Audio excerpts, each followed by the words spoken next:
Hi, this is Linda Frazee, and I've got a special guest with me here today, Dr. Elaine Stewart, who is a naturopathic doctor, and we're going to be talking about sleep. But before we get to sleep, let's talk a little bit about how you can fight in a natural sort of way using sleep as your ally to be better equipped to fight any possibility of this pandemic virus that everybody's talking about. So Dr. Elaine Stewart is a naturopathic doctor here in Phoenix, Arizona, and she is got a private practice, and she can tell us all about it. So let's start with that. What could people do, and what does sleep have to do with it, Dr. Stewart? Well, because this is a virus, we can't really take any medication. There's no really medications or over-the-counter stuff that can help. But what we can do is support our immune function. And one major way to do that is to get good sleep. A couple of things about that. As we get good sleep, we have melatonin is a hormone that induces sleep, and it's a major antioxidant, a major natural antioxidant in our body, and it really helps support inflammation and all kinds of stuff. It can really help support the system to kill off this bacteria. It also helps to turn your energy inside and allow your body to use all of that energy to fight the virus. The other thing you should do is drink plenty of water. Water will keep you hydrated, which is really important for everything, and it'll help wash away the components, the debris of your body killing off the virus. Eat less sugar. That will reduce the inflammation. Sugar also will depress your immune function, so try to really reduce that. And I would take probiotics, great way to make sure that your gut is healthy, and 70% of your immune function is in your gut. I would also take some vitamin C and vitamin D. Excellent. So now the name of this is, what does sleep have to do with it? So that's important, because sleep, I read an article the other day that said that 1 in 3 Americans are not getting enough sleep. So curious question, what is the optimum amount of sleep that you should have, and when is it too much? So the best recommendation for sleep is to get between 7 and 9 hours. Too little is 6 or less. Too much is 10 or more. According to the CDC, 80 million adults in America are chronically sleep deprived. In other words, they're getting less than 7 hours of sleep.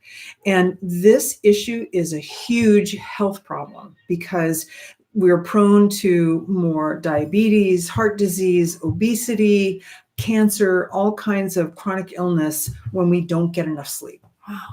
Well, and a curious thing, one of my friends, you know how people will say, I'm going to sleep like a baby. And a friend of mine says, oh no, you want to sleep like a teenager.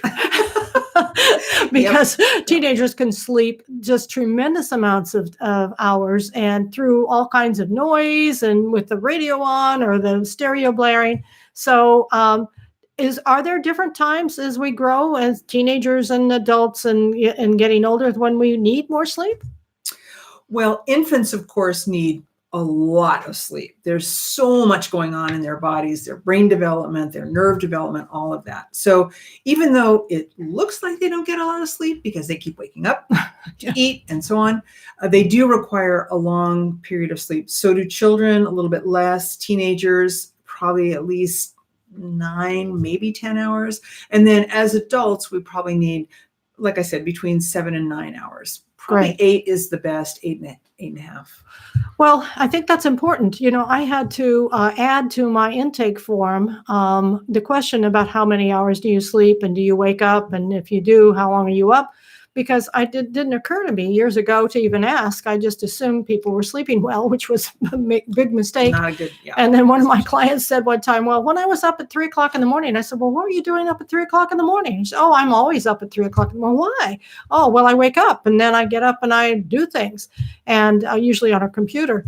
So I began to be aware that I needed to make sure that people knew, that I knew what they were sleeping. So what should people do? Let's say they have a hard time going to sleep, or they have this habit of waking up in the middle of the night. Should you get up and do something? Well, if you cannot fall asleep, the best thing to do is to get up. Okay. And also in the middle of the night, if you are awake, it's the worst thing to do is to toss and turn in bed, because what you want to do is associate the bed with sex and sleep. So if you lay down and you cannot sleep and you don't fall asleep within, probably 20 minutes or so, you should get up. And the same with waking up in the middle of the night. Now, that's not an invitation to get up and turn on all the lights and turn the TV on and clean the house and turn on the computer and do work. No, the idea is to keep the lights low, do something that's going to help you fall back asleep. Okay, so that might be light reading, it might be journaling, it could be anything that's really low key to help yourself fall asleep. And as you do that, and then you get tired, you go back into bed and fall asleep, then you start to create a better habit of sleeping when you get into bed. Right. Well, I have thought, because I teach the Enneagram that Dr. Stewart is well aware of and very well schooled in. I do believe that different types have different routines about going to sleep and different challenges with sleep. And so that's something we'll be investigating in my Authentic Wisdom community. And so we have done a whole webinar, Dr. Stewart and I, about better ways to sleep and to fight, to build up your immune system so it can fight any virus, and what to do if you can't sleep. So if you're interested in that, we'd love to have you come to my website, lindaforzee.com, and check it out. And you can join our Authentic Wisdom community and see the whole webinar that we have about sleep and fighting the virus, and sleep about you in an everyday life so you can be more productive. And this has been a pleasure. Thank you for coming on today. You're welcome. Thank you.